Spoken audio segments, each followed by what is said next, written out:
I am Bijoy Nair, former officer Food Corporation of India. Current affairs in a new video. Aditya news from the next census to conclude by March 2027 says government. Our census is much delayed. As you know, our census has to be conducted each and every 10 years. But the last census was conducted in 2011. അപ്പോൾ next census എപ്പോൾ conduct ചെയ്യണം? 2021 conduct ചെയ്യണം. പക്ഷേ ആ സമയത്ത് India was phasing COVID-19 epidemic അല്ലെങ്കിൽ pandemic. അപ്പോൾ അതുകൊണ്ട് ഇന്ത്യക്ക് പിന്നീട് ആ സമയത്ത് കണ്ടക്ട് ചെയ്യാൻ പറ്റില്ല. പക്ഷെ അനേഷ് ഇപ്പോൾ കണ്ടക്ട് ഒക്കെ ചെയ്യായിരുന്നു. പക്ഷേ സെൻട്രൽ ഗവൺമെന്റ് ഈ സെൻസസ് ഡിലേ ചെയ്യിക്കുന്നു. അതിന്റെ കാരണം വേറൊന്നും അല്ല. അതിന്റെ മെയിൻ റീസൺ ആയിട്ട് പറയുന്നത് എന്താണെന്ന് വെച്ചാൽ 2026 ശേഷം ഇന്ത്യയിൽ ഒരു എക്സർസൈസ് നടക്കാൻ പോയി. ആ എക്സർസൈസിന്റെ പേര് എന്താണെന്ന് ചോദിച്ചാൽ ഡീലിമിറ്റേഷൻ എക്സർസൈസ് എന്നാണ്. ഈ ഡീലിമിറ്റേഷൻ എക്സർസൈസ് എന്താണ് എന്ന് ചോദിച്ചാൽ ഇന്ത്യയുടെ പാർലമെന്റിലെ MP-മാരുടെ എണ്ണവും അതുപോലെ സ്റ്റേറ്റ് ലെജിസ്ലേറ്റീവ് അസംബ്ലീസിലെ MLA-മാരുടെ എണ്ണവും ജനസംഖ്യാനുപാതികമായിട്ട് ഓരോ 10 വർഷം കൂടുമ്പോഴും പുനർനിർണയിക്കണം എന്നാണ്. അങ്ങനെയാണെന്നുണ്ടെങ്കിൽ ഇന്ത്യയിൽ ഇപ്പോഴത്തെ ലോക്സഭാ MP-മാരുടെ എണ്ണം ഇപ്പൊ 550 ആണ്. അത് അതിനേക്കാളും ഒരുപാട് കൂടണമായിരുന്നു. കാരണം ഇന്ത്യയുടെ പോപ്പുലേഷൻ 1971 എന്തായിരുന്നോ അതിന്റെ ബേസിലാണ്, 1971 സെൻസസിന്റെ ബേസിലാണ് ഇപ്പോൾ ലോക്സഭാ MP-മാരും സംസ്ഥാന നിയമസഭകളിലെ MLA-മാരുടെ എണ്ണം ഇപ്പം നിശ്ചയിച്ചു വച്ചേക്കുന്നത് 1971 സെൻസസിന്റെ ബേസിൽ. 71 ശേഷം ഈ ഡീലിമിറ്റേഷൻ എക്സർസൈസ് തൽക്കാലത്തേക്ക് പോസ്റ്റ്പോൺ ചെയ്തു. 2001 വരെയാണ് എൻ്റെ ഓർമ്മ. അത് കഴിഞ്ഞ് 2001 വീണ്ടും ഒരു കോൺസ്റ്റിറ്റ്യൂഷൻ അമെന്റ്മെന്റ് കൊണ്ടത് 2026 വരെ വീണ്ടും ഈ ഡീലിമിറ്റേഷൻ എക്സർസൈസ് പോസ്റ്റ്പോൺ ചെയ്തു. അതിന്റെ കാരണം വേറൊന്നും അല്ല, ഇന്ത്യയിൽ ഈ പോപ്പുലേഷന്റെ ബേസിൽ ലോക്സഭാ MP-മാരുടെയും സ്റ്റേറ്റ് ലെജിസ്ലേറ്റീവ് അസംബ്ലീസിലെ MLA-മാരുടെ എണ്ണം പുനർനിർണ്ണയിക്കണമെന്നല്ലേ പറഞ്ഞത്. അതിനാണ് ഡീലിമിറ്റേഷൻ എക്സർസൈസ്. എന്താണ് ഡീലിമിറ്റേഷൻ? പക്ഷേ ഒരു പ്രശ്നമുണ്ട്. അങ്ങനെ ചെയ്തിരുന്നെങ്കിൽ ഈ population explosion was happening in various parts of north India and east India. But the southern States did some commendable effort to control the population. So population growth in southern states as compared to northern states was in a very എന്താ പറയുന്ന ഒരു വളരെ slow ആയിട്ടുള്ള ഒരു population growth ആയിരുന്നു. അല്ലെങ്കിൽ കേരളം പോലുള്ള സ്റ്റേറ്റുകൾ population stabilise ചെയ്തു പോപ്പുലേഷൻ. സോ ഈ ഡീലിമിറ്റേഷൻ എക്സർസൈസ് ഇപ്പോൾ ഈ പറഞ്ഞ രീതിയിൽ കണ്ടക്ട് ചെയ്താൽ, പോപ്പുലേഷൻ ബേസിൽ കണ്ടക്ട് ചെയ്താൽ ഈ ലോക്സഭാ സീറ്റുകളുടെയും സ്റ്റേറ്റ് ലെജിസ്ലേറ്റീവ് അസംബ്ലികളുടെ സീറ്റുകളുടെയും എണ്ണം ക്രമാതീതമായിട്ട് നോർത്ത് ഇന്ത്യയിൽ വർദ്ധിക്കും. കാരണം എന്താണ്? North India didn't do the family planning in A very good manner. പക്ഷെ അത് സൗത്ത് ഇന്ത്യ നന്നായിട്ട് ചെയ്തു. അപ്പൊ സൗത്ത് ഇന്ത്യക്കാർക്ക് നഷ്ടം സംഭവിക്കും. ആ നഷ്ടം ഒഴിവാക്കാൻ ഈ കുറെ വർഷങ്ങൾ കൊണ്ട് പോപ്പുലേഷൻ ഈ നോർത്ത് ഇന്ത്യയും കൂടെ സ്റ്റെബിലൈസ് ചെയ്യാൻ വേണ്ടിയിട്ടാണ് ഈ 2026 വരെയൊക്കെ ഈ ഡീലിമിറ്റേഷൻ എക്സർസൈസ് സംഭവം മാറ്റിവെച്ചത്. പക്ഷെ ഇപ്പോഴും സ്റ്റെബിലൈസ് ഒന്നും ആയിട്ട് ഒരുവിധമൊക്കെ സ്റ്റെബിലൈസ് ആയിട്ടുണ്ട് നോർത്ത് ഇന്ത്യയിലൊക്കെ. പക്ഷെ ഇപ്പം ഈ ഡീലിമിറ്റേഷൻ നടത്തിയാലും നോർത്ത് ഇന്ത്യക്ക് തന്നെയായിരിക്കും അതിന്റെ ഗുണം കിട്ടാൻ പോകുന്നത്. കാര്യം അവിടെ UP പോലുള്ള സ്റ്റേറ്റുകളിൽ ഭയങ്കര പോപ്പുലേഷനാണ്. അതേസമയത്ത് ഇവിടെ കേരളത്തിലും തമിഴ്നാട്ടിലൊന്നും അത്രയും സംഭവം ഇല്ല. അപ്പൊ അതുകൊണ്ട് അത് ഈ കോൺസ്റ്റിറ്റ്യൂഷൻ അമെന്റ്മെന്റ് വഴി ഡീലിമിറ്റേഷൻ എക്സർസൈസ് 2026 വരെ മാറ്റി വെച്ചിരുന്നത്. ഇപ്പൊ 2026 ആ ഒരു ഇത് മാറിക്കിട്ടും. അത് കഴിഞ്ഞിട്ട് വേണമെങ്കിൽ ഡീലിമിറ്റേഷൻ ഗവൺമെന്റ് നടത്താം. അപ്പൊ അത് സെൻസസിന് ശേഷം എപ്പോഴും ഡീലിമിറ്റേഷൻ നടത്താവുള്ളതാണ്. അപ്പൊ 2026 സെൻസസ് നടത്തി കഴിഞ്ഞാൽ ഗവൺമെന്റിന് ഈ ഡീലിമിറ്റേഷൻ നടത്താൻ പറ്റും. മനസ്സിലായോ? അപ്പൊ അതുകൊണ്ടാണ് 2026 വരെ ഗവൺമെന്റ് സെൻസസ് ഇങ്ങനെ ഡിലേ ചെയ്ത് കൊണ്ടുപോയത്. അപ്പൊ എന്തായാലും 2027 മാർച്ചോടുകൂടി സെൻസസ് കൺക്ലൂഡ് ചെയ്യുന്ന പറയുന്നത്. കൺക്ലൂഡ് ചെയ്യണമെന്നുണ്ടെങ്കിൽ 2026 അവസാനമൊക്കെ സെൻസസ് തുടങ്ങേണ്ടി വരും. This next census has another importance also. For the first time in independent India, India is going to conduct caste census also. Currently, India is using the caste census which was conducted by the British people in 1931. അതായത് ഇന്ത്യക്ക് freedom കിട്ടുന്ന വർഷങ്ങൾക്ക് മുമ്പ് നടത്തിയ cast സെൻസസിന്റെ ബേസിലാണ്, ബ്രിട്ടീഷുകാർ നടത്തിയ കാസ്റ്റ് സെൻസസിന്റെ ബേസിലാണ് ഇന്ന് OBC റിസർവേഷനും ഒക്കെ കൊടുത്തുകൊണ്ടിരിക്കുന്നത്. അപ്പൊ അതിലൊക്കെ ഒരു മാറ്റം വരാൻ പോയാണ്. ഈ 2026-27 നടക്കുന്ന സെൻസസിനൊപ്പം കാസ്റ്റ് സെൻസസും നടപ്പാക്കാൻ പോയാണ്. ഓക്കെ, അപ്പൊ അത് അറിഞ്ഞിരിക്കുക. പിന്നെ 11 die in stampede at RCB cup celebration എന്നൊരു ന്യൂസ് ഉണ്ട്. RCB റോയൽ ചലഞ്ചേഴ്സ് ബാംഗ്ലൂർ അവരുടെ ഫസ്റ്റ് IPL ട്രോഫി അവരിപ്പോൾ പഞ്ചാബ് കിങ്സ് 11 തോപ്പിച്ച് വിൻ ചെയ്തു. വിരാട് കോഹ്ലി എന്ന് പറഞ്ഞ ഇന്ത്യയുടെ ഗ്രേറ്റസ്റ്റ് പ്ലേയേഴ്സിന്റെ കൂട്ടത്തിലുള്ള ഒരു പ്ലെയറായ വിരാട് കോഹ്ലിയുടെ ഒരു വലിയ അച്ചീവ്മെന്റും കൂടിയാണ് അദ്ദേഹത്തിന്റെ കരിയർ ഇപ്പോൾ ഏതാണ്ടൊക്കെ അവസാനിക്കുകയാണ്. അപ്പോഴത്തേക്ക് ഒരു IPL ട്രോഫി അദ്ദേഹം വിൻ ചെയ്തു. ഇതൊക്കെ സെലിബ്രേറ്റ് ചെയ്യാൻ വേണ്ടി ബംഗളൂരുവിലെ ചിന്നസ്വാമി സ്റ്റേഡിയത്തിൽ വലിയ ഒരു ജനക്കൂട്ടം വരികയാണ്. അവിടെ ഒരു സ്റ്റാമ്പേഡ് ഉണ്ടാവുകയാണ്. കുറെ പേര് മരിക്കുകയാണ്, 11 പേര്.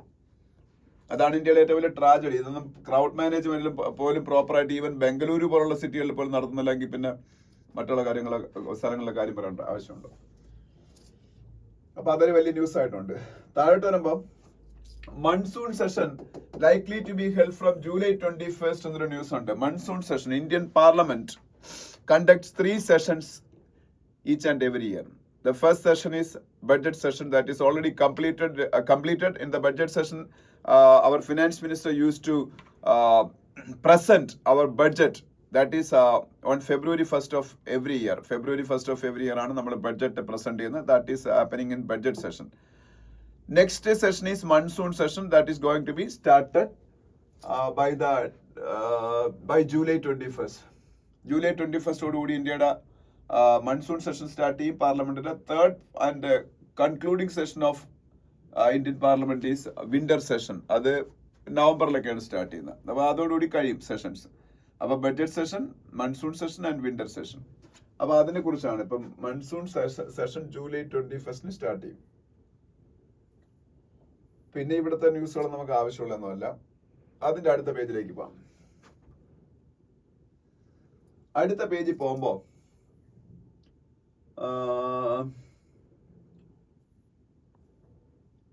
ഇവിടെ Chhattisgarh government note for policy to promote tourism in tribal dominated areas എന്നൊരു ന്യൂസ് കാണാം. ഛത്തീസ്ഗഡിന്റെ ചീഫ് മിനിസ്റ്റർ ആരാണ്? വിഷ്ണു ദിയോ സായി ആണ്. Vishnu Deo Sai, Chhattisgarh chief minister Vishnu Deo Sai. അപ്പൊ ഛത്തീസ്ഗഡില്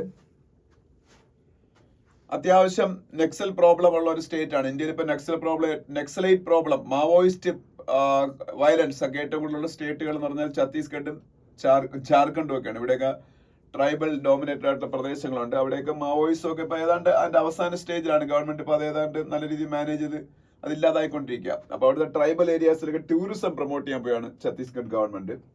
അപ്പൊ അതിനെ കുറിച്ചൊരു ന്യൂസ് ആണ്.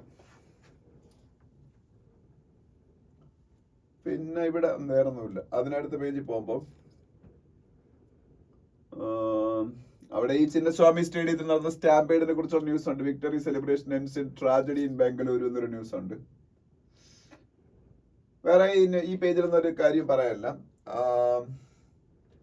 അതിനടുത്ത പേജിൽ പോകുമ്പോൾ എഡിറ്റോറിയൽ പേജിൽ നമ്മൾ ഇന്ന് 2 എഡിറ്റോറിയൽസ് ഡിസ്കസ് ചെയ്യുന്നതിന്റെ കൂടെ 2 ആർട്ടിക്കിൾസ് ഞാൻ ആക്ച്വലി ഇന്ന് എനിക്ക് കുറച്ച് ടൈം കിട്ടിയുള്ളൂ. അപ്പൊ ഞാൻ ചെറിയ 2 ആർട്ടിക്കിൾസ് അതിൽ സെലക്ട് ചെയ്തിട്ടുണ്ട്. അത് നമുക്ക് നോക്കാം. അല്ലാതെ എല്ലാം കൂടെ നോക്കാൻ എനിക്ക് വായിക്കാൻ ടൈം കിട്ടിയില്ല.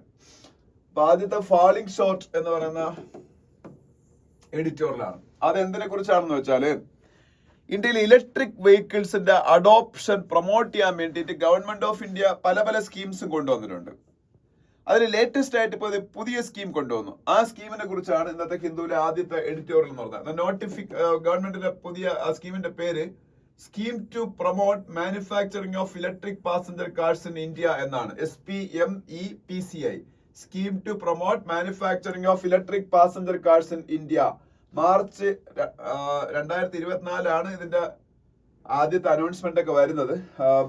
അപ്പൊ അതില് ഇപ്പൊ ഗവൺമെന്റ് ചില മോഡിഫിക്കേഷൻസ് കൊണ്ടുവന്നിട്ടുണ്ട്. അതിന്റെ ഒന്നാമത്തെ മോഡിഫിക്കേഷൻ എന്ന് പറയുന്നത് ഇന്ത്യയില് ഇലക്ട്രിക് വെഹിക്കിള് മാനുഫാക്ചർ ചെയ്യുന്ന കമ്പനികൾ അല്ലെങ്കിൽ ഇവിടെ ഇലക്ട്രിക് വെഹിക്കിൾ ഫീൽഡിൽ പ്രവർത്തിക്കുന്ന കമ്പനികൾ അവർക്ക് വിദേശത്ത് നിന്ന് കാറുകൾ ഇങ്ങോട്ട് ഇറക്കുമതി ചെയ്ത് വിൽക്കാം. വെറും 15% ഇമ്പോർട്ട് ഡ്യൂട്ടിയിൽ. ഇമ്പോർട്ട് ഡ്യൂട്ടി മുമ്പ് 100% ആയിരുന്നു. അവിടെ നിന്ന് 15% ആയിട്ട് കുറച്ചു. പക്ഷെ ചുമ്മാതെ പറ്റൂല. അവരടുത്ത 2-3 വർഷം കൊണ്ട് 4150 കോടി 4150 crores ഇന്ത്യയിൽ ഇൻവെസ്റ്റ് ചെയ്യണം. എന്തിന്? ഇലക്ട്രിക് കാർ മാനുഫാക്ചറിങ്ങിന്. ഇന്ത്യയിൽ ഇലക്ട്രിക് കാർ മാനുഫാക്ചർ ചെയ്യാൻ വേണ്ടി 4150 കോടി രൂപ 4150 crores അടുത്ത 3 years കൊണ്ട് ഇൻവെസ്റ്റ് ചെയ്യുകയും ഇന്ത്യക്കകത്ത് ഇന്ന് അതിന് ഇലക്ട്രിക് കാറുകൾ മാനുഫാക്ചർ ചെയ്യാനുള്ള സാധനങ്ങൾ പ്രൊക്യൂർ ചെയ്യും വേണം. അതായത് ലോക്കൽ കമ്പോണൻസ് ആയിരിക്കണം അതിനകത്ത് യൂസ് ചെയ്യേണ്ടത്. ഇൻഡിജനൈസേഷൻ കൊണ്ടുവരണം. എത്ര ശതമാനം? നെക്സ്റ്റ് 3 വർഷം കൊണ്ട് 25% അതിലെ കമ്പോണൻസും ഇന്ത്യയിൽ നിന്ന് തന്നെ ഉപയോഗിക്കണം. ബേസ് ഡൊമസ്റ്റിക് വാല്യൂ എന്ന് പറയുന്ന അത് പിന്നെ 2 വർഷം കൂടെ കഴിയുമ്പോൾ 50% ആക്കണം. അതായത് 5 വർഷം കൊണ്ട് അതിൽ ഉപയോഗിക്കുന്ന സാധനങ്ങളെല്ലാം 50% ഇന്ത്യൻ ആയിരിക്കണം, ലോക്കലി മെയ്ഡ് ആയിരിക്കണം. അപ്പൊ ഇത്രയാണ് ഇതിന്റെ കണ്ടീഷൻസ്. അപ്പോ ഇലക്ട്രിക് കാറുകൾ ഇന്ത്യയിൽ മാനുഫാക്ചർ ചെയ്യുന്ന കമ്പനീസ് മാനുഫാക്ചർ ചെയ്യുക അല്ലെങ്കിൽ ഇന്ത്യയിൽ ഇറക്കുമതിയൊക്കെ ചെയ്ത് സെയിൽ ചെയ്യുന്ന കമ്പനികൾക്ക് അത് അങ്ങനെ ചെയ്യാം. 8,000 കാറുകൾ ഒരു വർഷം അങ്ങനെ ഇറക്കുമതി ചെയ്ത് വിൽക്കാം. വെറും 15% കസ്റ്റം ഡ്യൂട്ടി അവരിന്ന് വാങ്ങുള്ളൂ. പക്ഷേ 4,150 കോടി രൂപ 4,150 crores അടുത്ത 3 വർഷം കൊണ്ട് ഇന്ത്യയിൽ ഇൻവെസ്റ്റ് ചെയ്യണം. അതിൽ ഉപയോഗിക്കുന്ന ഡൊമസ്റ്റിക് വാല്യൂ, അതില് ബേസ് ഡൊമസ്റ്റിക് വാല്യൂ എന്ന് പറഞ്ഞാൽ അടുത്ത 2 വർഷം കൊണ്ട് 25% ആയിരിക്കണം.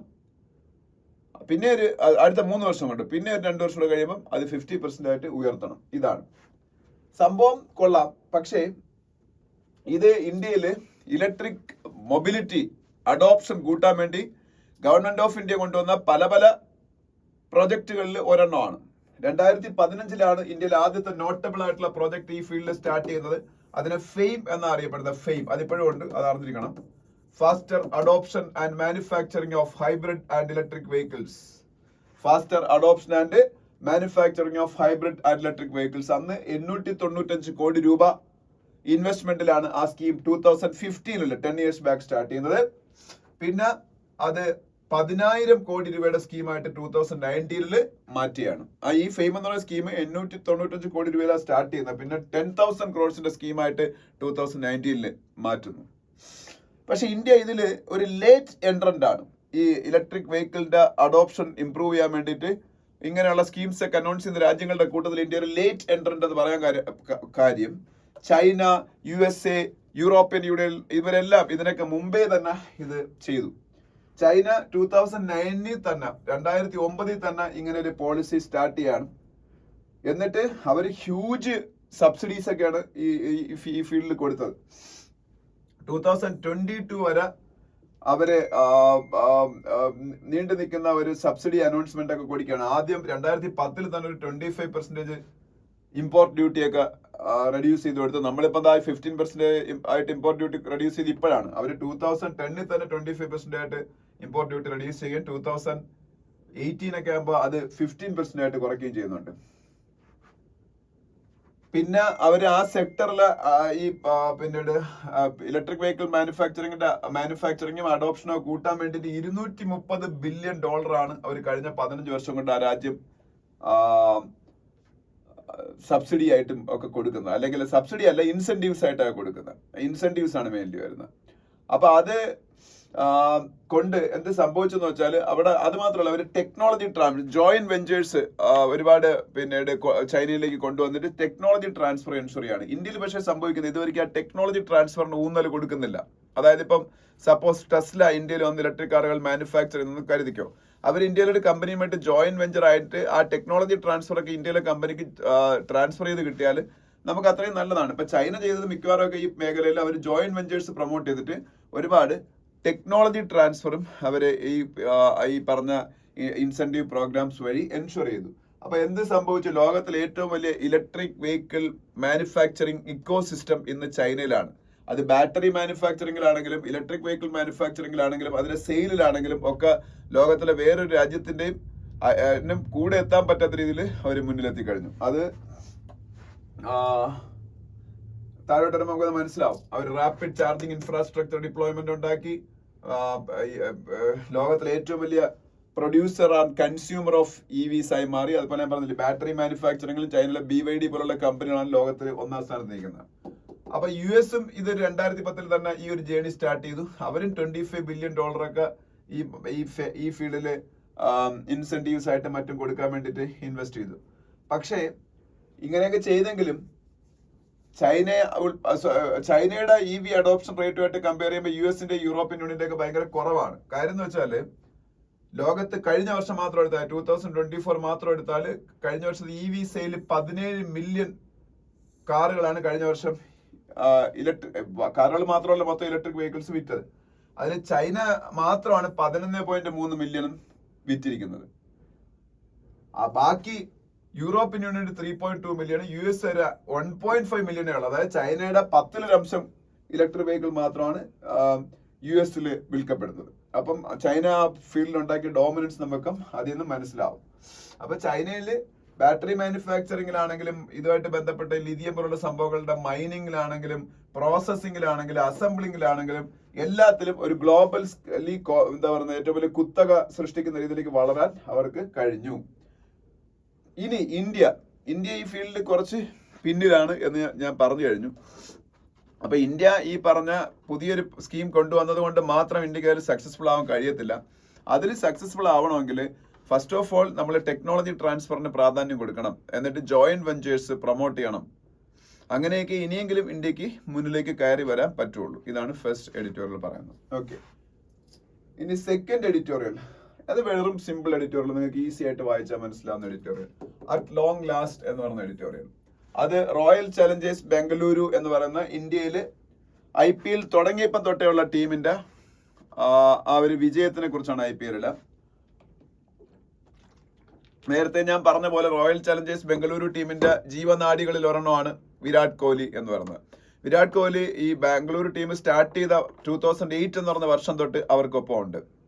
എന്നിട്ട് പിന്നെ അദ്ദേഹം 2025 ഇപ്പൊ കപ്പ് വിൻ ചെയ്യുമ്പോൾ അദ്ദേഹം അന്ന് 2008 ഒരു എന്താ പറയുക ഇന്ത്യൻ ടീമിന്റെ ഒരു പ്രോമിസിങ് ടാലന്റ് മാത്രമായിരുന്ന കോഹ്ലി ഇന്ന് ലോകത്തിലെ ക്രിക്കറ്റിലെ ഒരു വലിയ എന്താ പറയുന്ന ഒരു ഗ്രേറ്റ് പ്ലേയേഴ്സിന്റെ കൂട്ടത്തിലേക്ക് ഉയർന്ന ഒരു പ്ലെയറായി മാറിയിരിക്കുന്നു. അപ്പൊ അദ്ദേഹത്തിന്റെ കരിയറിന്റെ അവസാന ഘട്ടത്തിൽ ഇങ്ങനെ ഒരു കപ്പ് നേടാൻ കഴിഞ്ഞത് അദ്ദേഹത്തിന്റെ കരിയർ പൂർണ്ണമാവാൻ അദ്ദേഹത്തിന് സഹായിക്കും.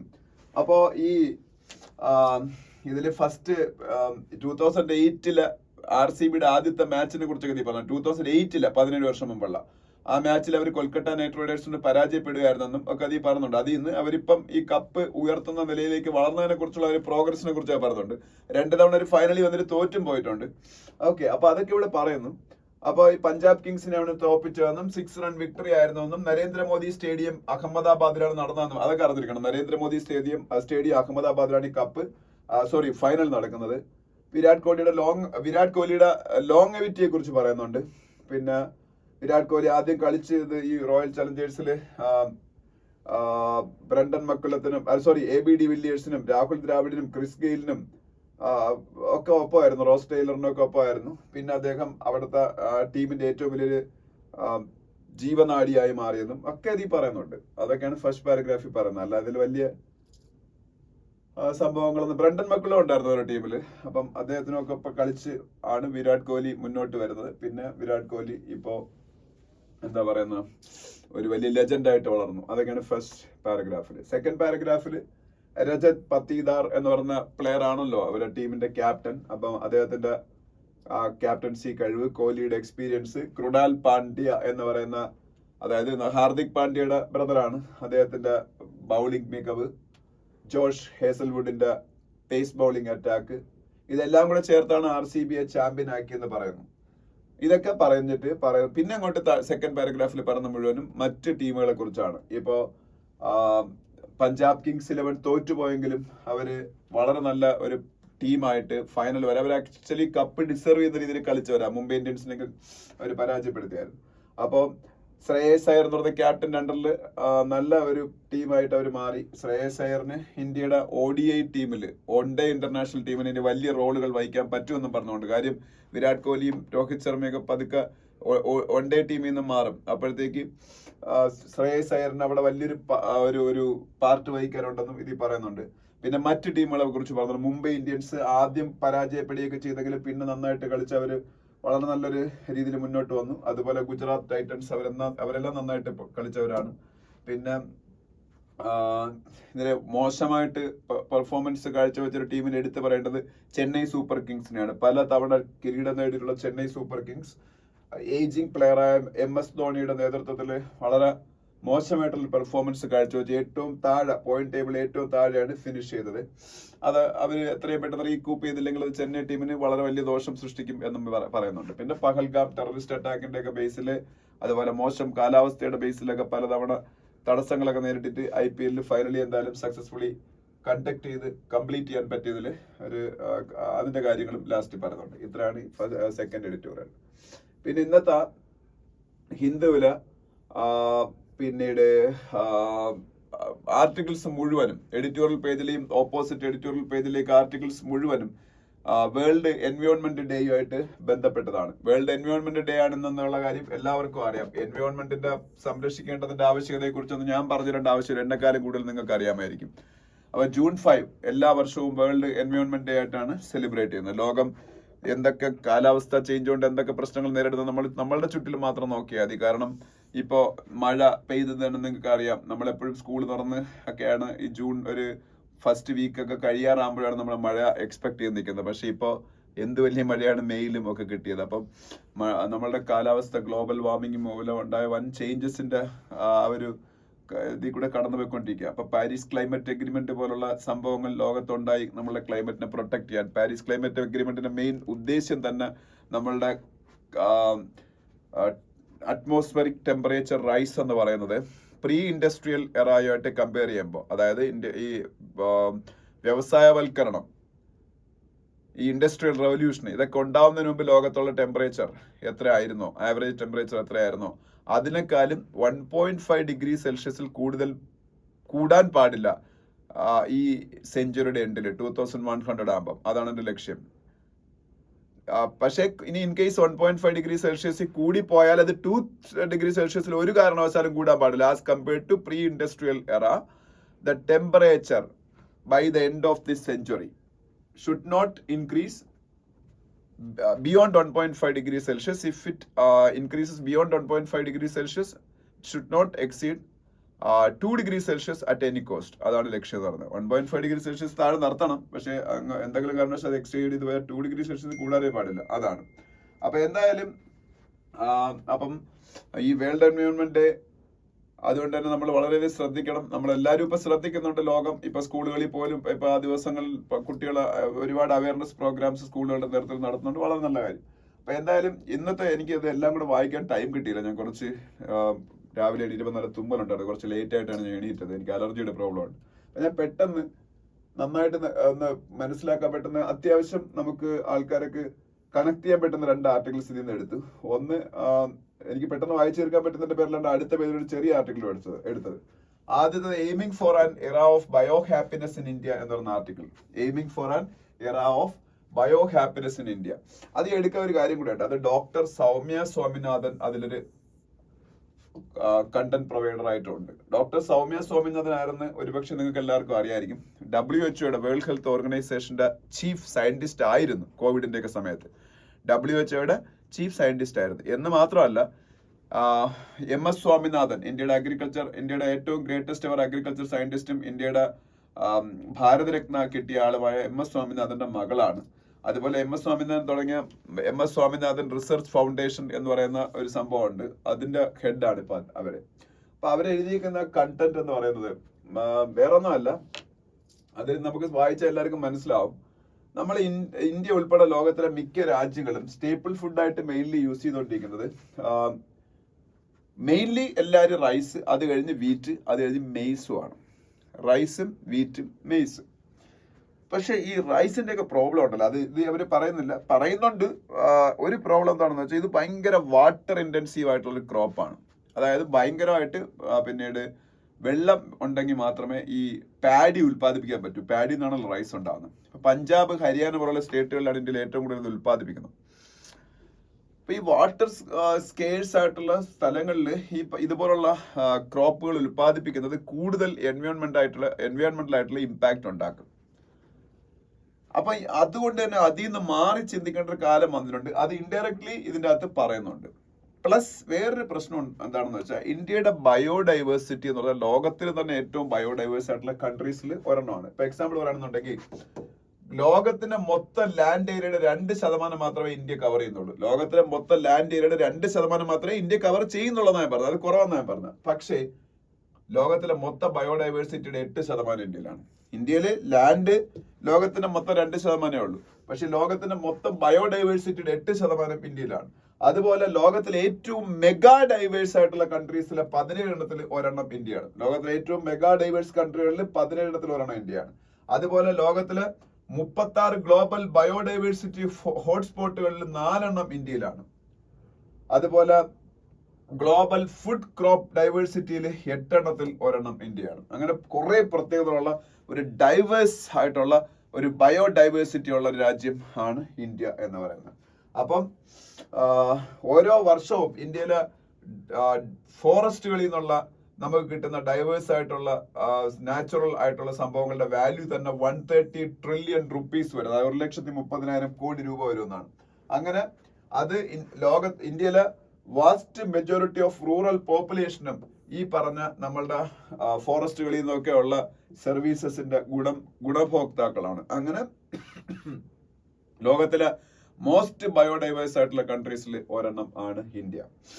പിന്നെ സൗമ്യ സ്വാമിനാഥൻ ഇന്ത്യയിലെ പല സ്ഥലങ്ങളെ കുറിച്ച് സിക്കിമിൽ അവർ നടത്തിയ ഒരു യാത്രയിൽ അവര് സിക്കിമിലെ ആൾക്കാർ ഉപയോഗിക്കുന്ന ഫുഡ് പലതും ഫ്രഷ് ആയിട്ടുള്ള വെജിറ്റബിൾസും അതുപോലെ ഉള്ള സംഭവങ്ങളൊക്കെയാണ്. ഫ്രഷ്ലി പ്ലക്ഡ് ഫോറസ്റ്റിൽ നിന്ന് ഫീൽഡ്സിൽ നിന്നും പിന്നീട് പ്ലക്ക് ചെയ്ത സംഭവങ്ങളാണ് അവർ ഉപയോഗിക്കുന്നത്. അതില് മില്ലറ്റ്സ് ഉണ്ട്, ബീൻസ് ഉണ്ട്, ലെഗ്യൂംസ് ഉണ്ട്, ഫ്രൂട്ട്സ് ഉണ്ട്, ഗ്രീൻ ലീഫി വെജിറ്റബിൾസ് ഉണ്ട്. ഇതിൽ പലതും അർബൻ മേഖലയിലുള്ള ആൾക്കാർക്കൊന്നും കിട്ടാത്ത സാധനങ്ങളാണ്. റൂറൽ ഏരിയാസിൽ ഇവർ സിക്കിമിൽ യാത്ര ചെയ്തപ്പോൾ കണ്ട കാര്യങ്ങളാണ്. അപ്പം അത് ഇതുപോലുള്ള പക്ഷേ ബയോഡൈവേഴ്സിറ്റി പതുക്കെ നോർത്ത് ഈസ്റ്റിലാണ് ഈ സിക്കിം. ഈ നോർത്ത് ഈസ്റ്റിലെ പ്രദേശങ്ങളിൽ പോലും പതുക്കെ നഷ്ടപ്പെടാൻ തുടങ്ങിയിരിക്കുന്നതാണ് നോർത്ത് ഈസ്റ്റിൽ നിന്നുള്ള ഈ ഫീൽഡിലെ എക്സ്പേർട്ടുകൾ ഇവരോട് പറഞ്ഞെന്നാ പറയുന്നത്. പിന്നെ അവർ തമിഴ്നാടിനെ കുറിച്ച് പറയുന്നുണ്ട്. തമിഴ്നാട്ടിൽ എവിടെയോ ഒരു കാര്യം അവർ പറയുന്നുണ്ട്. തമിഴ്നാട്ടില് ഈസ്റ്റേൺ ഗട്ട്സ് ഓഫ് തമിഴ്നാട്ടില് കോലി ഹിൽസ് എന്നൊരു പ്രദേശമുണ്ട്. അവിടെ ഇതുപോലെ ഈ അവിടെ മാത്രം അവൈലബിൾ ആയിട്ടുള്ള ചില മില്ലറ്റ്സ് ഒക്കെ ലോക്കലി പ്രൊഡ്യൂസ് ചെയ്യുന്നുണ്ടായിരുന്നു. പക്ഷേ ആ ലോക്കലി പ്രൊഡ്യൂസ് ചെയ്യുന്ന മില്ലറ്റ്സിൽ നിന്ന് പതുക്കെ അവര് ക്യാഷ് ക്രോപ്സ് ആയിട്ടുള്ള കസാവ, കോഫി, പെപ്പർ ഇതുപോലുള്ള സംഭവങ്ങളിലേക്ക് മാറുകയാണ് അവര്. കാര്യം കൂടുതൽ പൈസ കരുതിയിട്ട്. പക്ഷെ അവിടുത്തെ അഗ്രോ ബയോഡൈവേഴ്സിറ്റിയെ അത് ഭയങ്കരമായിട്ട് ബാധിക്കുന്നു. അപ്പൊ അത് മനസ്സിലാക്കിയിട്ട് MS സ്വാമിനാഥൻ റിസർച്ച് ഫൗണ്ടേഷൻ അവിടെ ഇറങ്ങി പ്രവർത്തിക്കുകയും അവിടുത്തെ കമ്മ്യൂണിറ്റീസിന് ഈ പറഞ്ഞ മില്ലറ്റ് ക്രോപ്പ് ഒക്കെ പ്രൊട്ടക്ട് ചെയ്യേണ്ടതിന്റെ ആവശ്യകതയെക്കുറിച്ച് അവർ ബോധവൽക്കരിക്കുകയൊക്കെ ചെയ്തതിനെ കുറിച്ചും അങ്ങനെ അവിടെ ഫാമർ ഗ്രൂപ്പുകൾ ഉണ്ടാക്കി ആ ഫാമർ ഗ്രൂപ്പുകളെ എംപവർ ചെയ്യുകയൊക്കെ ചെയ്തു. അതില് അവിടുത്തെ വിമൻ ഈ പറഞ്ഞ മേഖലയിലെ വിമൻ കൂടുതൽ വിമനെ കൂടുതൽ എംപവർ ചെയ്യിക്കാൻ ശ്രമിക്കുകയും അവരുടെ ഈ പറഞ്ഞ അഗ്രികൾച്ചർ റിലേറ്റഡ് ആയിട്ടുള്ള ട്രഡീഷണൽ നോളജും ബെസ്റ്റ് പ്രാക്ടീസസും ഒക്കെ ഡോക്യുമെന്റ് ചെയ്യുകയും അവരുടെ സോയില് ഇംപ്രൂവ് ചെയ്യുകയും അതുപോലെ അവരുടെ ക്രോപ്പ് ഡൈവേഴ്സിഫൈ ചെയ്യുകയും അങ്ങനെ ഡൈവേഴ്സിഫൈഡ് ആയിട്ടുള്ള പ്രൊഡക്ഷൻ ഇംപ്രൂവ് ചെയ്യുകയൊക്കെ ചെയ്ത കാര്യങ്ങളെ കുറിച്ചൊക്കെ അവർ പറയുന്നുണ്ട്. അപ്പൊ ഇന്ത്യയിലെ പല പ്രദേശങ്ങളിൽ ഇത്തരത്തിലുള്ള ഇപ്പൊ മില്ലറ്റ്സ്, ഈ മില്ലറ്റ് എന്ന് പറയുന്ന സംഭവം നമുക്ക് ഭയങ്കര ന്യൂട്രിയൻ റിച്ച് ആയിട്ടുള്ള ഈ നേരത്തെ പറഞ്ഞ ഒരുപാടൊന്നും വാട്ടർ ഇന്റൻസീവ് ആണ്. ഞാൻ പറഞ്ഞു റൈസും അങ്ങനെയുള്ള സംഭവങ്ങളാണ്. അത്ര വാട്ടർ ഒന്നും വേണ്ടാത്ത പല മില്ലറ്റ് വർഗ്ഗങ്ങളും ഇന്ത്യയിലുണ്ട് അല്ലെ. അപ്പൊ ആ മില്ലറ്റ് വർഗ്ഗങ്ങൾ ഏറ്റവും കൂടുതൽ ലോകത്ത് ഉൽപ്പാദിപ്പിക്കുന്ന രാജ്യവും ഇന്ത്യയാണ്. അപ്പൊ അതുകൊണ്ട് കഴിഞ്ഞ വർഷം ഇന്ത്യയുടെ ഒരു നിർബന്ധം കൊണ്ട് UN ഓരോ വർഷം ഓരോ ഇയർ ആയിട്ട് ഡിക്ലെയർ ചെയ്യും. UN international year of millets ആയിട്ടാണ് കഴിഞ്ഞ വർഷം ഡിക്ലെയർ ചെയ്തത് 2024. അപ്പം ഈ ലോകത്ത് ഏറ്റവും കൂടുതൽ മില്ലറ്റ്സ് ഉൽപ്പാദിപ്പിക്കുന്ന രാജ്യമാണ് ഇന്ത്യ എന്നുള്ളതുകൊണ്ട് ഇന്ത്യ ശ്രീ അന്ന യോജന എന്ന് പറയുന്നൊരു സംഭവം മില്ലറ്റ്സുകളുടെ പ്രൊഡക്ഷൻ കൂട്ടാൻ വേണ്ടിയിട്ടും നമ്മളുടെ ഫുഡ് പ്ലേറ്റിന്റെ ഭാഗമായിട്ട് മില്ലറ്റുകൾ കൂടുതൽ പിന്നീട് ഈ റാഗിയൊക്കെ ഇല്ലേ, നമ്മൾ ഉപയോഗിക്കുന്ന റാഗിയൊക്കെ മില്ലറ്റാണ്. അപ്പം അത് നമ്മളുടെ ഫുഡ് ഹാബിറ്റിന്റെ ഭാഗമായിട്ട് കൂടുതൽ മാറ്റാൻ വേണ്ടി ഗവൺമെന്റ് ശ്രീ അന്ന യോജന എന്ന് പറയുന്ന ഒരു പ്രോജക്റ്റ് ഒക്കെ സ്റ്റാർട്ട് ചെയ്യാണ്, ഒരു സ്കീമൊക്കെ സ്റ്റാർട്ട് ചെയ്യാം സെൻട്രൽ ഗവൺമെന്റ്.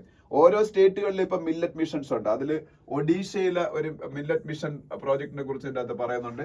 അപ്പൊ നമ്മൾ സാധാരണ മില്ലറ്റിന്റെ പ്രൊഡക്ഷൻ കൂട്ടാൻ നോക്കുമ്പോൾ നമ്മൾ റാഗിയുടെയും ജോവറിന്റെയും ബജ്രയുടെയും ഒക്കെ പ്രൊഡക്ഷനാ കൂട്ടാൻ ശ്രമിക്കുന്നത്. പക്ഷെ അത് മാത്രമല്ല, ഒരുപാട് മറ്റ് ലോക്കലി പ്രൊഡ്യൂസ് ആയിട്ടുള്ള മില്ലറ്റ്സ് ഉണ്ട്. അതിന്റെയൊക്കെ പ്രൊഡക്ഷൻ കൂട്ടേണ്ടതിന്റെ ആവശ്യകതയെ കുറിച്ചൊക്കെ പറയുന്നുണ്ട്.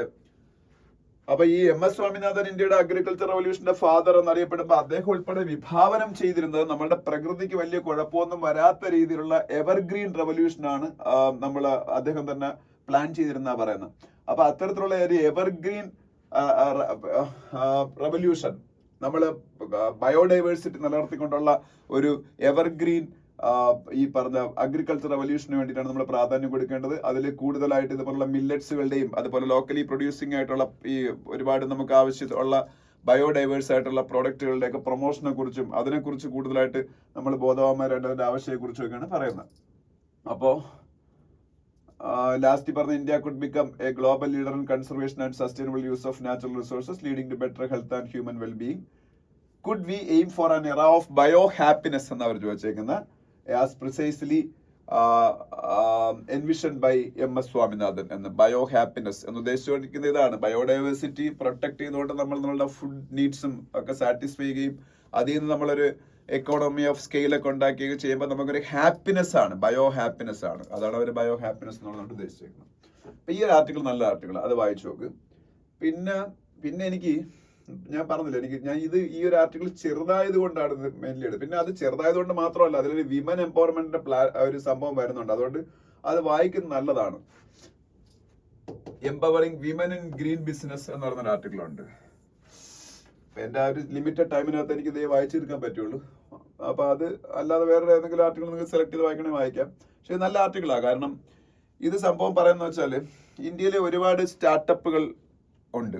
ലോകത്ത് ഏറ്റവും കൂടുതൽ സ്റ്റാർട്ടപ്പുകളുള്ള ഒരു മൂന്നാമത്തെ രാജ്യമാണ് ഇന്ത്യ. അപ്പൊ ഇന്ത്യയില് ഗ്രീൻ ടെക്നോളജി അല്ലെങ്കിൽ ഗ്രീൻ ബിസിനസ് ഒക്കെ ബേസ്ഡ് ആയിട്ടുള്ള സ്റ്റാർട്ടപ്പുകളും ഉണ്ട്. അപ്പൊ ഇതില് ഈ സ്റ്റാർട്ടപ്പുകൾ എടുത്ത് നോക്കിയാൽ കാണുന്നൊരു കാര്യം, സ്ത്രീകളുടെ പ്രസൻസ് തീരെ കുറവാണ് ഈ സ്റ്റാർട്ടപ്പ് ഇക്കോസിസ്റ്റത്തിൽ. അത് ഈ സ്റ്റാർട്ടപ്പിലെ നല്ല, പൊതുവെ ഇന്ത്യയിൽ ബിസിനസ് ഫീൽഡിൽ സ്ത്രീകളുടെ എണ്ണം ഭയങ്കര കുറവാണ്. അത് ഈ അഗ്രോ ബിസിനസ് റിലേറ്റഡ് ആയിട്ടുള്ള സ്റ്റാർട്ടപ്പുകളുടെ കാര്യത്തിലും സ്ത്രീകളുടെ എണ്ണം കുറവാണ്. അപ്പൊ അത് കുറവാനുള്ള പല കാരണങ്ങളുണ്ട്, ഹിസ്റ്റോറിക്കൽ റീസൺസ് പലതും ഉണ്ട്. ഇന്ത്യയിൽ പൊതുവെ സ്ത്രീകൾ വീടുകൾക്കകത്തിരുന്ന് കുട്ടികളെ നോക്കി ഫാമിലി റൺ ചെയ്യുക മാത്രമാണ് അവരുടെ ജോലി എന്നൊരു ഒരു കോൺസെപ്റ്റ് ഉണ്ടായിരുന്നു. അതിപ്പോ പതുക്കെ ചേഞ്ച് ആവുന്നുണ്ട്. അപ്പൊ അതാണ് ഒരു മെയിൻ റീസൺ. അപ്പൊ എന്തായാലും ഈ ഇന്ത്യയിലെ സ്റ്റാർട്ടപ്പുകളുടെ കൂട്ടത്തിൽ ഇപ്പൊ പതുക്കെ കുറച്ച് സ്ത്രീകളുടെ പ്രാതിനിധ്യം കൂടി വരുന്നുണ്ട്. അത് ഗ്രീൻ സ്റ്റാർട്ടപ്പുകളുടെ കാര്യത്തിലാണെങ്കിലും അങ്ങനെ തന്നെയാണ്. അപ്പോ ഇന്ത്യയിലെ ഗ്രീൻ എക്കോണമി എന്ന് പറഞ്ഞ സംഭവം, അവര് ഇന്ത്യയിലെ ഗ്രീൻ എക്കോണമിയിൽ നമ്മൾ കോൺസെൻട്രേറ്റ് ചെയ്താൽ എന്തുമാത്രം അതിൽ നിന്ന് നമ്മളുടെ എക്കോണമിയിലേക്ക് കോൺട്രിബ്യൂഷൻ കൊണ്ടുവരാൻ പറ്റുന്നുള്ള ഒരു എക്സാമ്പിൾ വരുന്നു ഈ ഓതർ പറയുന്നുണ്ട്. അതായത് CWEW എന്ന് പറയുന്ന ഒരു സംഘടനയുടെ council on energy, environment and water എന്ന് പറയുന്ന ഒരു സംഘടന, CWEW, അവരുടെ ഒരു സ്റ്റഡി അനുസരിച്ച് ഒഡീഷയുടെ മാത്രം ഗ്രീൻ എക്കോണമിയുടെ വാല്യൂ $23 ബില്യൺ ആണ്. $23 ബില്യൺ എന്ന് പറഞ്ഞാൽ ഏതാണ്ട് 2 ലക്ഷം കോടി രൂപ വരും ഒഡീഷയുടെ മാത്രം. അപ്പൊ ഇന്ത്യ മുഴുവനുള്ള ഈ ഗ്രീൻ എക്കോണമിയുടെ വാല്യൂ എത്രയായിരിക്കും? അപ്പോ 2047 2047 ഡെവലപ്ഡ് നേഷൻ ആവാൻ പ്ലാൻ ചെയ്യുന്ന ഇന്ത്യക്ക് ഈ ഗ്രീൻ എക്കോണമിയിൽ മാത്രം കോൺസെൻട്രേറ്റ് ചെയ്താൽ നമുക്ക് എന്തുമാത്രം നമ്മളുടെ GDP-യിലേക്ക് കോൺട്രിബ്യൂഷൻ വരും എന്നാണ് അവർ പറയുന്നത്. വലിയൊരു കോൺട്രിബ്യൂഷൻ വരും. അപ്പൊ നമ്മൾ റിന്യൂവബിൾ എനർജി സെക്ടറിൽ circular economy, bio packaging, engineered bamboo, waste recycling, battery manufacturing, ഇങ്ങനെ ഒരുപാട് പരിപാടികളുണ്ട്. അപ്പൊ ഇതില് എല്ലാം വലിയ ബിസിനസ് ഓപ്പർച്യൂണിറ്റീസ് ആണ് നിലനിൽക്കുന്നത്. പക്ഷേ ഇതില് ജസ്റ്റ് 18% സ്റ്റാർട്ടപ്പുകൾ മാത്രമേ ആസ് ഓഫ് 2024 വിമനിന്റെ ഭാഗത്തു നിന്നുള്ളൂ. അപ്പൊ അതിൽ വിമൻ, ഈ 18% വിമൻ ഉള്ളപ്പോൾ അവര് നേരിടുന്ന ഒരു മെയിൻ പ്രശ്നം, ഇവര് സ്റ്റാർട്ടപ്പുകളൊക്കെ തുടങ്ങുമ്പോൾ എന്തായാലും അത്യാവശ്യം, പ്രത്യേകിച്ച് ഗ്രീൻ ബേസ്ഡ് സ്റ്റാർട്ടപ്പുകൾക്ക് അത്യാവശ്യം നല്ല ഫണ്ടിങ് വേണം. ഈ ഫണ്ടിങ് അവരെവിടെ നിന്നാണ് കണ്ടെത്തേണ്ടത്? ഒന്നുകിൽ പ്രൈവറ്റ് അല്ലെങ്കിൽ പബ്ലിക് ആയിട്ടുള്ള ബാങ്ക് പോലുള്ള ഇൻസ്റ്റിറ്റ്യൂഷൻസ് അല്ലെങ്കിൽ അതർ ഫിനാൻഷ്യൽ ഇൻസ്റ്റിറ്റ്യൂഷൻസ് ഒക്കെയാണ്.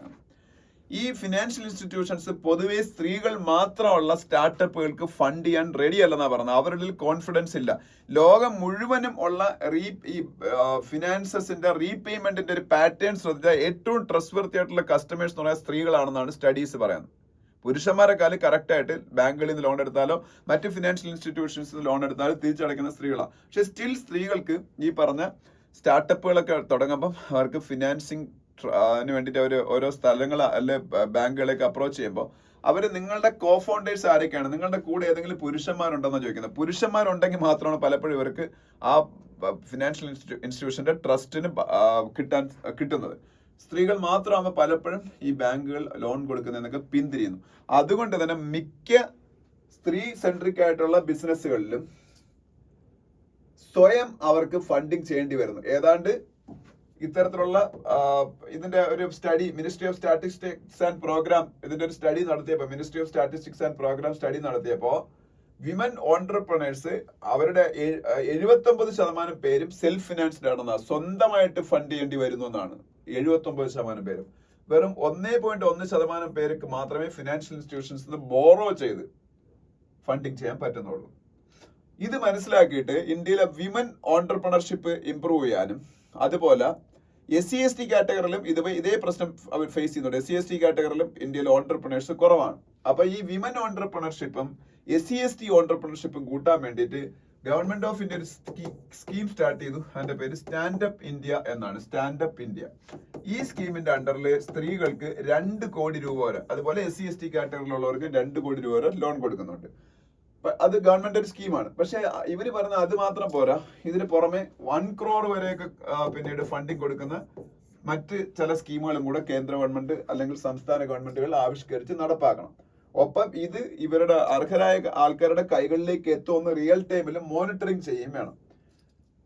പിന്നെ ഇതിൽ കുറെ ബിസിനസ് വിമന്റെ പേരൊക്കെ പറഞ്ഞിട്ട് അവരുടെ ഓരോരോ എക്സാമ്പിൾസും ഒക്കെ പറയുന്നുണ്ട്, അവരുടെ ഓരോരോ എക്സ്പീരിയൻസ് ഒക്കെ പറയുന്നുണ്ട്. പിന്നെ ഈ സ്ത്രീ ബിസിനസ് വുമൻ എന്ന് പറയേണ്ട ആവശ്യമില്ല, സ്ത്രീ വുമൻ ഒന്നാണ്. സ്ത്രീ ആയിട്ടുള്ള ബിസിനസ്സുകാർക്ക് നല്ല മെന്ററിങ് കൊടുക്കണം.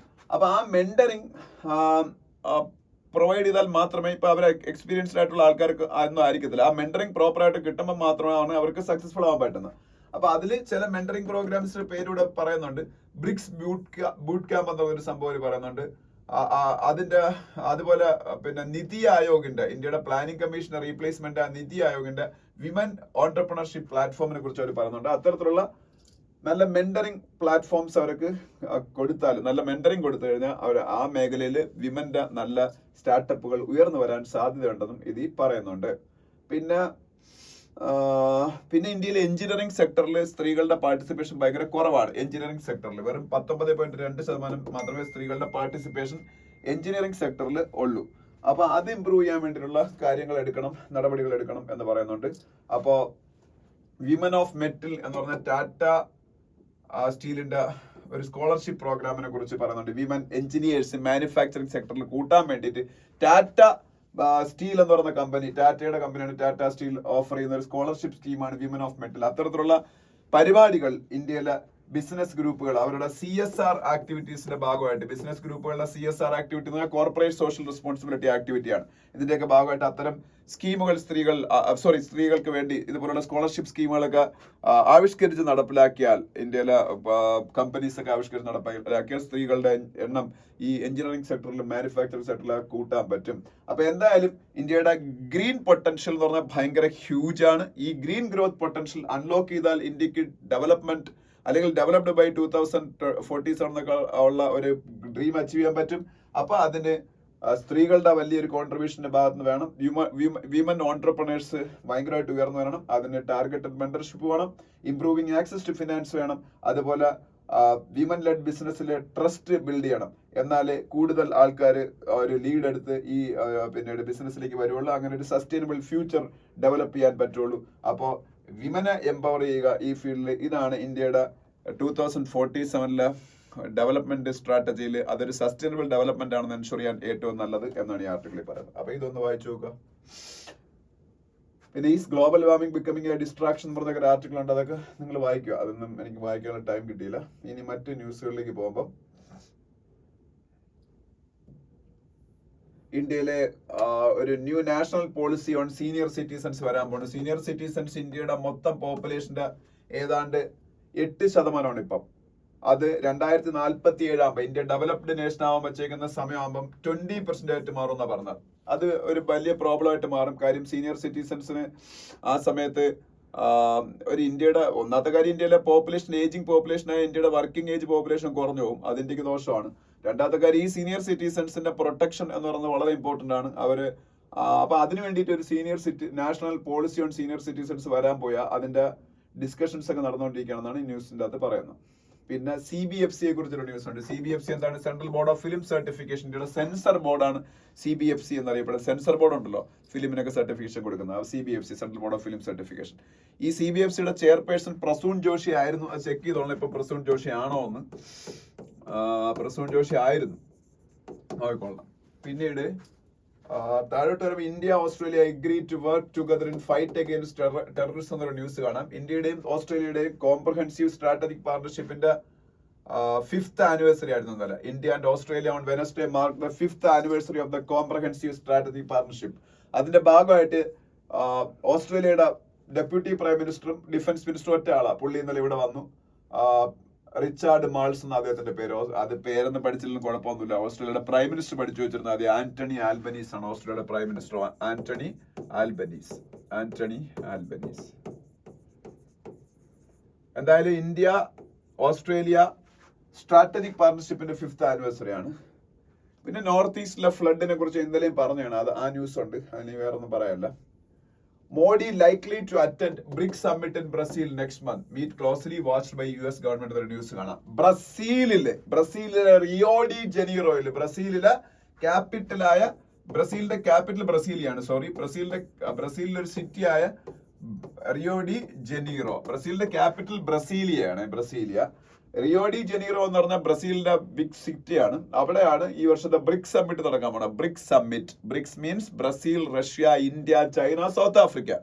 BRICS was formed by these 5 countries. That's why it is known as BRICS. Brazil, Russia, India, China, South Africa. Now other countries are also joined it as members. Anyways, the meeting of BRICS is going to happen in Rio de Janeiro very soon.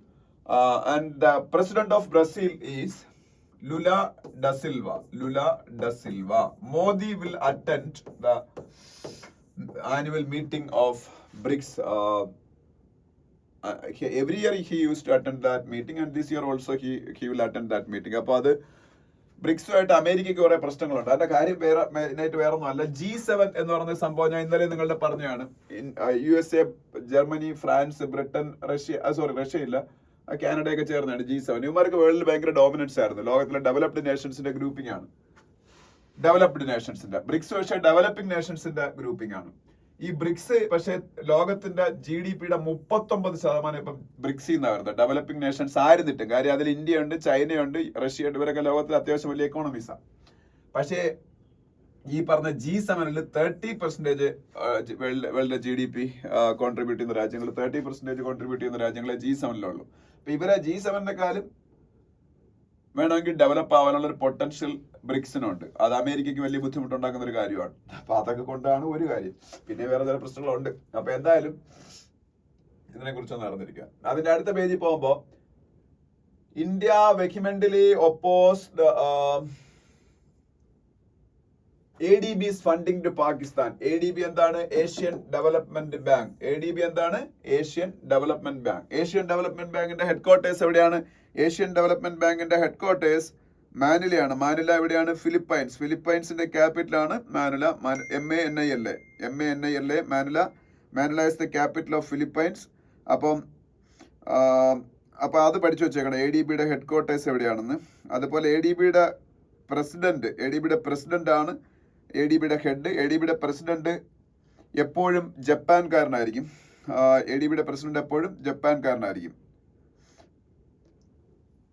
അപ്പൊ ADBയുടെ ഇപ്പോഴത്തെ ഹെഡിന്റെ പേരൊന്ന് പഠിച്ചു വെച്ചാണേ, മസാത്തോ കണ്ട എന്നാണ്. ADBയുടെ president ആരാണ്? മസാത്തോ കണ്ട. ഞാൻ അതാണ് നോക്കിയത്, കാര്യം പ്രസിഡന്റിന്റെ പേര് ഞാൻ മറന്നുപോയി. മസാത്തോ കണ്ട, MASATO. Masato Kanda is the president of ADB. He is from Japan. Always the presidents of ADB will come from Japan only. Okay. അപ്പോൾ അതിനെ കുറിച്ചൊരു ന്യൂസ് ഉണ്ട്. Monsoon session of parliament likely to be held from July 21. അത് ഞാൻ പറഞ്ഞു നേരത്തെ. പിന്നെ താഴോട്ട് വരുമ്പോ JP നദ്ദയുടെ ഒരു ഫോട്ടോ കാണാം. ഇന്ത്യയുടെ ഹെൽത്ത് മിനിസ്റ്റർ ആണ് JP നദ്ദ. അതിനടുത്ത പേജിൽ പോകുമ്പോ കോവിഡ് ഇതൊക്കെ കൂടുന്നതുകൊണ്ട് സെന്റർ ആ state to ensure supply of medical oxygen, isolation beds, ventilators etcetera. അതിനെ കുറിച്ചൊരു ന്യൂസ് ഉണ്ട്. പ്രത്യേകിച്ചൊന്നും പറയാമല്ലോ, നമ്മൾ വളരെയധികം ശ്രദ്ധിക്കേണ്ടിയിരിക്കുന്നു. മാസ്ക് ഒക്കെ മാക്സിമം വെയർ ചെയ്യാൻ ശ്രമിക്കുക. പിന്നെ നമ്മളുടെ സാനിറ്റൈസേഴ്സ് ഒക്കെ യൂസ് ചെയ്യുക. പിന്നെ IRCTC കുറിച്ചൊരു ന്യൂസ് ഉണ്ട്. IRCTC അറിയാലോ, Indian railway catering and tourism corporation. IRCTC is a subsidiary of Indian Railway. Indian Railway has lot of companies, and out of them one is IRCTC, Indian Railway Catering and Tourism Corporation. അപ്പോൾ അവരുമായിട്ട് ബന്ധപ്പെട്ടൊരു news ഉണ്ട്. India set to assume presidency of IAAS. IAAS എന്താണെന്ന് അറിയിക്കണം. IAAS എന്ന് പറഞ്ഞൊരു ഓർഗനൈസേഷന്റെ presidency ഇനി 3 വർഷത്തേക്ക് ഇന്ത്യക്കായിരിക്കും. IAAS എന്ന് പറഞ്ഞാൽ international institute of administrative sciences. അതിന്റെ പുതിയ പ്രസിഡന്റ് അടുത്ത 3 വർഷത്തേക്ക് അപ് ടു 2028 വരെ ഇന്ത്യ ആയിരിക്കും. അതൊരു global federation comprising 31 member countries ആണ്. 31 മെമ്പർ കൺട്രീസിലുള്ള ഒരു ഗ്ലോബൽ ഫെഡറേഷൻ ആണ്. അപ്പോൾ യുണൈറ്റഡ് നേഷൻസുമായിട്ട് ബന്ധമുള്ള ഒരു സംഘടനയാണ്. പിന്നെ ഇതില് മേജർ കൺട്രീസ് എന്ന് പറഞ്ഞാൽ China, Japan, Germany, Italy, Korea, Saudi Arabia, south Africa, Switzerland, Mexico, അവരൊക്കെ ഉണ്ട്. ഇന്തോനേഷ്യ ഒക്കെ ഉണ്ട്. USA ഇല്ല. അപ്പൊ ഇതിലെ ഇന്ത്യയുടെ റെപ്രസെന്റേറ്റീവ് ആയിരുന്നു വെച്ചാൽ V. ശ്രീനിവാസ് ആണ് ഇന്ത്യ അതിൽ റെപ്രസെന്റ് ചെയ്യുന്നത്. ഓക്കെ, അപ്പൊ അതിന്റെ നെക്സ്റ്റ് മീറ്റിംഗ് ഒക്കെ ഇന്ത്യയിൽ വെച്ചായിരിക്കും. ഓക്കെ, അത് നടന്നിരിക്കുക. പിന്നെ ഇവിടെ വേറൊന്നും ആവശ്യമുള്ളല്ലോ. അതിന്റെ അടുത്ത പേജ് പോകുമ്പോൾ നമുക്ക് പറയാനുള്ള രണ്ട് കാര്യം ഇവിടെ പറയാനുള്ള ബിസിനസ് പേജിൽ. ഒരു കാര്യം എന്ന് വെച്ചാൽ west Asia crisis could delay IMEC. എന്താണ് IMEC എന്ന് അറിഞ്ഞിരിക്കണം. India middle east Europe economic corridor. India ആണ് I, middle east M, Europe E, corridor. India middle east Europe economic corridor. അത് ഇന്ത്യയിൽ വെച്ച് 2023 അവസാനം ഇന്ത്യയിൽ വെച്ച് G20 മീറ്റിംഗ് നടക്കുന്നത്. G20 എന്ന് പറഞ്ഞാൽ ലോകത്തിലെ ഏറ്റവും വലിയ 20 എക്കോണമിയുള്ള രാജ്യങ്ങൾ. അപ്പൊ ഇന്ത്യ വേൾഡിലെ 4th ലാർജസ്റ്റ് എക്കോണമിയാണ്. സ്വാഭാവികമായിട്ട് G20 ഇന്ത്യ കാണും. അപ്പൊ G20 മീറ്റിംഗ് ഇന്ത്യയിൽ വെച്ചായിരുന്നു 2020. അന്ന് പ്രപ്പോസ് ചെയ്തൊരു സംഭവമാണ് ഇന്ത്യയിൽ നിന്ന് മിഡിൽ ഈസ്റ്റ് എന്ന് പറയുന്നത്. എന്താണ് മെയിൻലി മിഡിൽ ഈസ്റ്റിൽ ഒരുപാട് രാജ്യങ്ങളുണ്ടെങ്കിലും ഇതൊരു ഇവിടെ നിന്നൊരു കോറിഡോർ ആണ്. നമ്മളുടെ കടല്, റെയിൽവേ, ലാൻഡ് വഴിയുള്ള റോഡ് ഇതെല്ലാം യൂട്ടിലൈസ് ചെയ്തുകൊണ്ട് യൂറോപ്പ് വരെ പോകുന്ന ഒരു ഇടനാഴി. അപ്പൊ ഇന്ത്യയിൽ നിന്ന് തുടങ്ങി മിഡിൽ ഈസ്റ്റ് എന്ന് പറയുമ്പോൾ അത് മെയിൻലി വരുന്ന സൗദിയും UAE ആണ്. പിന്നീട് ഇസ്രായേലും. സൗദി, UAE, ഇസ്രായേൽ ഈ 3 രാജ്യങ്ങൾ വഴി യൂറോപ്പിലോട്ട് കയറും.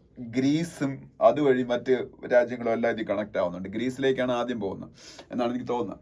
അപ്പൊ അതാണ് India middle east Europe economic corridor. പക്ഷേ ഇപ്പൊ ഇസ്രായേൽ ഗാസ വാർ നടക്കുന്നത് കൊണ്ട്, അല്ലെ ഇസ്രായേൽ ഹമാസ് വാർ നടക്കുന്നത് കൊണ്ട് ഇത് മൊത്തത്തിൽ ഡിലേ ആയിപ്പോയി ആ പ്രോജക്ട്. അല്ലെങ്കിൽ ഇത് ഭയങ്കര കിടിലൊരു പ്രോജക്റ്റ് ആയിരുന്നു, കണക്ടിവിറ്റി പ്രോജക്ട്. ഇന്ത്യക്ക് യൂറോപ്പിലേക്ക് സാധനങ്ങളെ കൊണ്ടുപോകാനുള്ള സമയമൊക്കെ ഭയങ്കരമായിട്ട് കുറയും. എത്രയോ ഡേയ്സ് കുറയും. അതുപോലെ ഭയങ്കരമായിട്ട് ഫ്ലൈറ്റ് ചാർജ് കുറയും ഈ ഒരു റൂട്ട് വഴി പോയാൽ. അതാണ് സംഗതി. പിന്നെ PMI കുറിച്ചൊരു ന്യൂസ് ഉണ്ട്. PMI ഇന്നലെ ഞാൻ പറഞ്ഞാണ് പർച്ചേസിംഗ് മാനേജേഴ്സ് ഇൻഡെക്സ്. ഇന്ത്യയുടെ ഇൻഡസ്ട്രിയൽ സെക്ടറിന്റെ ഗ്രോത്ത് റേറ്റ് കാൽക്കുലേറ്റ് ഉപയോഗിക്കുന്ന പ്രൈവറ്റ് ഇൻഡെക്സ് ആണ്. ഗവൺമെന്റ് ഇൻഡെക്സിന്റെ പേര് IIP എന്നാണ്, ഇൻഡെക്സ് ഓഫ് ഇൻഡസ്ട്രിയൽ പ്രൊഡക്ഷൻ എന്നാണ്. അതൊക്കെ ഞാൻ പറഞ്ഞതാണ്. പിന്നെ NCLT എന്താണെന്ന് അറിഞ്ഞിരിക്കുക. National company law appellate tribunal. അതൊരു കോടതിയാണ്. NCLT ഉണ്ട്, NCLAT ഉണ്ട്. NCLT national company law tribunal, NCLAT national company law appellate tribunal.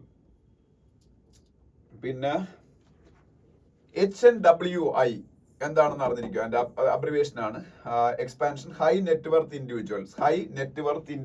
അത് ഒരു ഇൻഡിവിജ്വലിന്റെ ഹൈ നെറ്റ്വർത്ത് ഇൻഡിവിജ്വൽ എന്ന് പറയണമെങ്കിൽ അയാൾക്ക് ഒരു പർട്ടിക്കുലർ എമൗണ്ട് ഓഫ് നെറ്റ്വർത്ത് കാണണം. അത് എത്രയാണെന്ന് ഗൂഗിളിൽ സെർച്ച് ചെയ്താൽ കിട്ടും. ഞാൻ ഫിഗർ മറന്നുപോയി.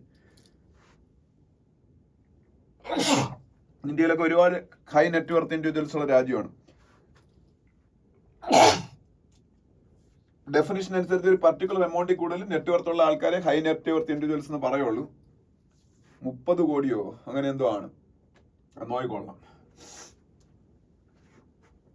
അതിനടുത്ത പേജിൽ പോകുമ്പോ